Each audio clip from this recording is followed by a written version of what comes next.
Dites-nous essentiellement quelle est la raison de votre présence, quel est l'intérêt pour vous d'être ici à Marrakech à cette réunion de la World Policy?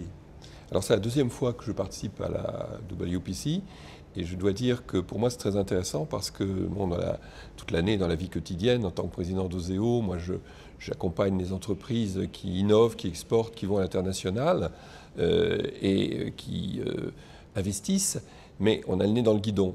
Et de pouvoir, comme ça, une fois par an, faire une pause, voir comment va le monde, mieux comprendre les forces, les antagonismes. Et aujourd'hui, cette année, le thème de la gouvernance est tout à fait important, hein, puisque savoir comment un incident qui peut se propager dans un pays se déclencher dans un pays du monde se propage dans l'ensemble, comment on contrôle, quelles sont les règles, moi ça m'intéresse.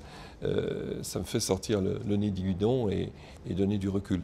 D'avoir entendu tout à l'heure le secrétaire général des Nations Unies, hein, Ban Ki-moon, qui nous disait que pour lui, un grand défi, il a appelé ça les 350. Hein, on va être 50% de plus d'êtres humains en 2050, 50% d'êtres humains en plus. Hein, on va passer de 6 milliards à 9 milliards et il faut qu'on réduise de 50% les émissions de gaz à effet de serre. Enfin, voilà, il y a ce genre de choses déjà qui m'intéressent. Et à l'inverse, on peut dire aussi que pour les entreprises, elles ont ce contact avec les gouvernants peut aussi être quelque chose de très concret pour les gouvernants.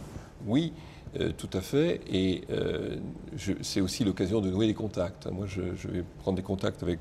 J'ai déjà repéré 2 pays d'Asie pour lesquels nous avons des coopérations qui se développent. Et donc, je vais pouvoir voir des hauts responsables et les interroger sur la réalité de mieux comprendre jusqu'où ils veulent aller dans ces coopérations. Je vous remercie beaucoup.